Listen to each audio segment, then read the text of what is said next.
Então a gente vai começar dessa vez o estudo da Epístola aos Efésios. A gente vai hoje fazer só um pequeno resumo, tá? Uma pequena introdução do que vai acontecer nesses estudos. Então a gente vai ver os tópicos principais, não vai entrar hoje em nenhum versículo, a gente só vai falar um pouco dessa epístola. A epístola aos Efésios, né? Ela foi dirigida para a comunidade que estava em Éfeso, que era a capital da província romana da Ásia, Ásia Menor, né? Hoje em dia é a Turquia. Então, tinha as províncias romanas na época. Então, a província romana da Ásia, a capital era a cidade de Éfeso. E hoje em dia, de todos os estudiosos bíblicos, os comentaristas, teólogos e tudo mais, poucos eles colocam em xeque a autoria de Paulo, né, dessa epístola, porque ela, pelo modo de escrita e outros detalhes, não há dúvidas sobre a autoria de Paulo dessa epístola. Efésios, ela está no mesmo grupo cronológico da epístola de Paulo para os Colossenses, Filemon e Filipenses. Elas são as epístolas da prisão, elas são conhecidas assim porque elas, comumente aceitas, elas foram escritas durante a primeira prisão de Paulo em Roma. O primeiro período que ele esteve preso em Roma, ele escreveu essas cartas, a carta aos Efésios, aos Colossenses, a Filemon e a Filipenses, né, aos Filipenses. Então essa é uma das cartas que estão no grupo conhecido como as Epístolas da Prisão de Paulo, né? A epístola, junto com Colossenses e Filemon, ela foi provavelmente escrita lá pelo ano de 62 depois de Cristo. Então, ela foi um período meio distante, relativamente falando, depois da ressurreição de Cristo, né? Mas foi um período em que ainda todos os fatos ocorridos em Jerusalém com Cristo estavam recentes até, estavam mais frescos na memória, não tinha passado, vamos dizer assim, uma geração desses fatos, então tudo estava mais recente. Então essa epístola foi escrita no ano de 62, provavelmente por volta disso, alguma pequena margem de erro, né? A gente sempre tem, mas provavelmente foi escrita nessa época. Então essa carta ela foi redigida, ela foi escrita num período em que o povo conhecia. Se o autor escrevesse a respeito de Cristo, opa, peraí, Cristo, aquele Cristo lá que o pessoal falava lá de Jerusalém, então estava alguma coisa ainda mais recente na memória do povo. Por causa das palavras em Éfeso, que ali está escrita, né? Elas não aparecem no manuscrito original que um dos mais antigos da Igreja Católica, né, que é conhecido como o Codex Sinaiticus, é o Aleph, né, o primeiro, e o Codex Vaticanus, que é o Beta, né? Todos os dois são os dois mais antigos manuscritos em grego do Novo Testamento. Então, há quem fale que essa epístola não foi escrita para os Efésios, porque nesses dois manuscritos originais em grego que estão preservados, não aparece a expressão em Éfeso ou para Éfeso, não aparece essa expressão. Então, o que, que aconteceu por causa desse fato? Uma linha de pensamento se adotou que essa carta não foi escrita especificamente para a comunidade de Éfeso, mas foi escrita para um grupo de diferentes igrejas, de diferentes congregações daquela região, endereçada para onde?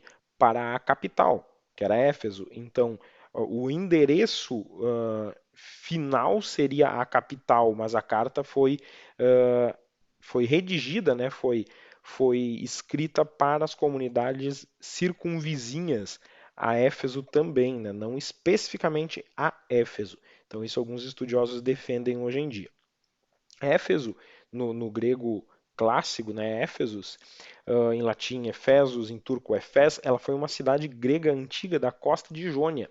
Ela estava a 3 quilômetros a sudoeste de Selçuk, província de Esmirna, né, na Turquia. Então, Só que nesse versículo a gente já lembra que Éfeso e Esmirna são dois nomes comuns na Bíblia. Então depois a gente vai só dar uma pinceladinha nisso. Ela foi construída no século X a.C., no local da capital anterior de Arzawa, por colonos gregos jônicos, né? Então, lá da região da Jônia, os gregos jônicos. E a cidade era famosa pelo Templo de Ártemis, que foi terminado por volta de 550 a.C., que foi uma das sete maravilhas do mundo antigo. Foi um templo grande, né? Então, Éfeso era uma das sete congregações da Ásia Menor que estão citadas no livro de Apocalipse. Agora há pouco a gente viu que ela ficava 3 quilômetros a sudoeste de Selçuk, que era uma província da Esmirna.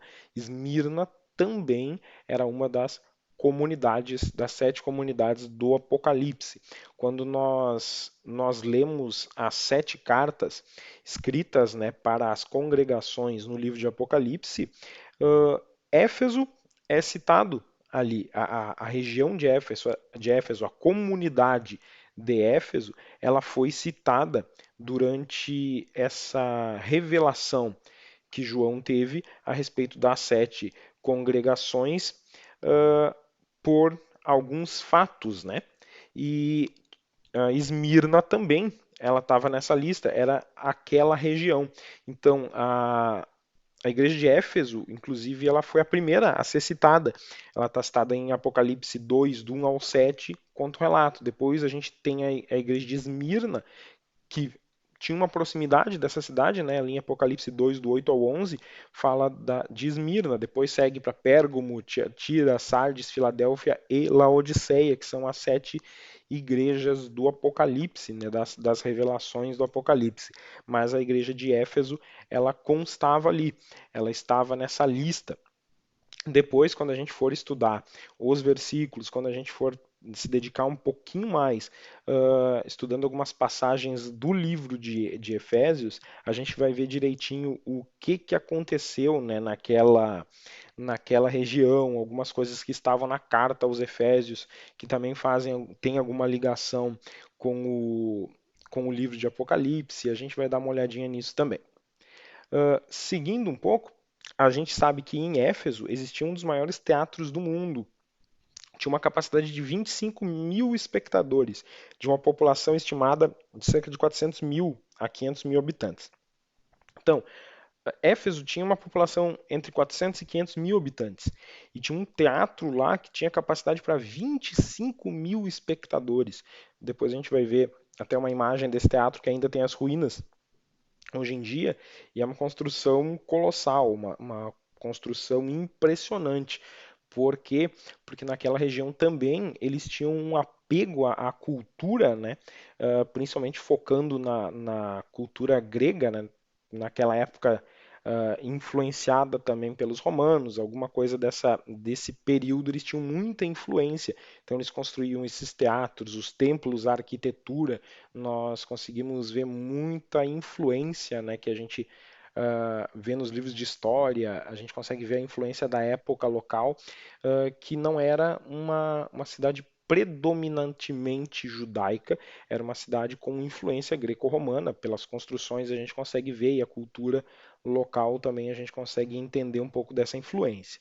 Ela era a quinta cidade mais populosa do Império Romano da época, né? Nela tinha as iniciativas culturais, tinha as escolas filosóficas, escolas de magos, né? E muitas manifestações religiosas diferentes. O politeísmo imperava muito naquele lugar, mas um dos centros de adoração em Éfeso era Ártemis, a deusa do meio ambiente, que também era conhecida como Diana pelos romanos, que era a deusa da fertilidade, né? Então os gregos conheciam como Ártemis, os romanos conheciam como Diana, mas era a mesma entidade que eles adoravam. Inclusive, temos relatos que depois a gente vai, quando estudarmos o livro propriamente dito, a gente vai ver um pouquinho da influência desses cultos de adoração a Diana nessa sociedade. Um pouco mais geograficamente falando, ela era uma cidade extremamente acessível por terra, ela estava conectada com estradas, com vias muito bem feitas que conectavam a cidade de Éfeso às principais cidades da Ásia. Então, era uma cidade que ficava na costa, então ela ficava numa posição muito privilegiada. Éfeso, ela tinha um dos portos mais importantes daquela região para aquela época, né? Os maiores navios e as maiores cargas chegavam por ali. Nas próximas lições eu vou colocar um mapa para vocês da localização de Éfeso, né? Que depois eu vou linkar esse mapa também com essas outras 6 igrejas do Apocalipse, junto com Éfeso, que formam as 7, né? E a gente vai ver que elas eram super próximas, elas eram muito próximas. E, inclusive, como observação, um dos locais dessas 7 comunidades do Apocalipse, um dos locais próximos a Éfeso, por mar, era a ilha de Patmos. Ela ficava próxima, relativamente falando, lógico, da cidade de Éfeso. Esses são alguns exemplos da arquitetura, né? Ali no começo a gente tem o Templo de Ártemis, no meio aquele teatro que eu comentei, que tinha uma capacidade para 25 mil pessoas. Então, 25 mil pessoas sentadinhas ali, parecia um estádio, né? Parecia um estádio de futebol pela metade, vamos dizer, alguma coisa, né? Mas era uma construção gigantesca para a época. Era uma construção que contava com inclusive, né, por causa desses ângulos e dessas paredes que hoje não se encontram mais ali, mas que pelas pesquisas históricas são descritas, ela foi construída também com uma dedicação e um empenho para ter um tratamento acústico com as condições da época perfeito para quem estivesse lá embaixo falando, aquele cara que estivesse lá em cima no alto pudesse ouvir. Naquele tempo a gente, obviamente, não contava com microfone e nenhum aparato tecnológico que pudesse amplificar a voz. Então, essa construção, ela foi estabelecida com o intuito de ter um tratamento acústico muito bom para poder proporcionar para quem estivesse naquele lugar um conforto no que estivesse fazendo. E ali mais à direita a gente tem uma imagem de Diana, né? A Diana dos Efésios ou Ártemis, né? Segundo a cultura grega. Essa então era uma das manifestações pintadas que o pessoal fez de Diana, né? A gente consegue ver a influência dela em muitas passagens bíblicas, né? Na sociedade altamente influenciada pela cultura politeísta da época. Então, hoje a gente vai só ficar numa introdução super breve. Foi só uma introdução falando um pouquinho dos pontos da cidade de Éfeso.